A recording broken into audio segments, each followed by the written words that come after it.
Harvey Elliott starred for Liverpool as they beat Burnley on Saturday afternoon. It is enriching to see a young talent grow in front of your eyes, and Anfield had that pleasure with Harvey Elliott as Liverpool beat Burnley 2-0.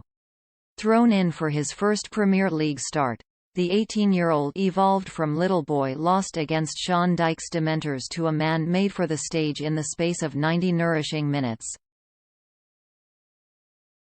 By the final whistle, the nervy, mistake-ridden teen of the first half had been replaced by a figure of authority who crowned his afternoon by helping to set up Sadio Mane for Liverpool's winner.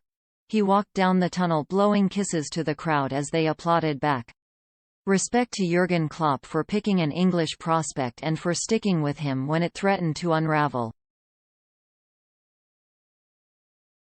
Elliott's elevation fitted neatly into the narrative espoused by Klopp before the season kicked off that while their title rivals spent big, Liverpool could not spend what they did not have. They would just have to make do with what they had and grow their own.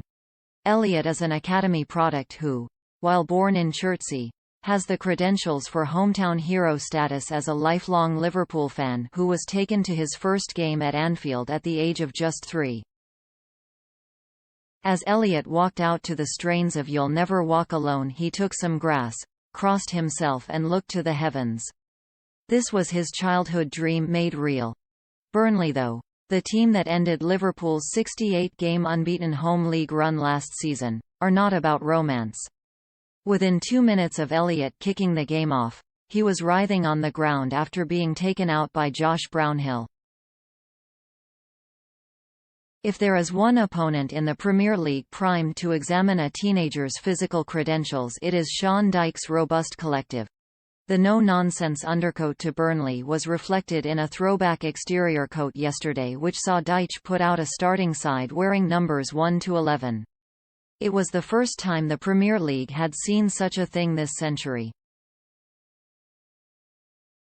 Liverpool, by contrast, were a bingo card with a 66, a 32 and in Elliott a 67.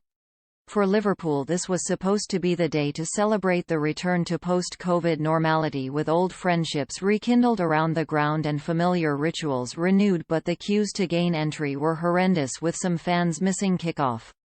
The new ticketing system at Anfield clearly needs some work. The 12:30 p.m. kickoff made for a curiously sleepy atmosphere too, with Burnley's resilience helping to draw the Anfield sting.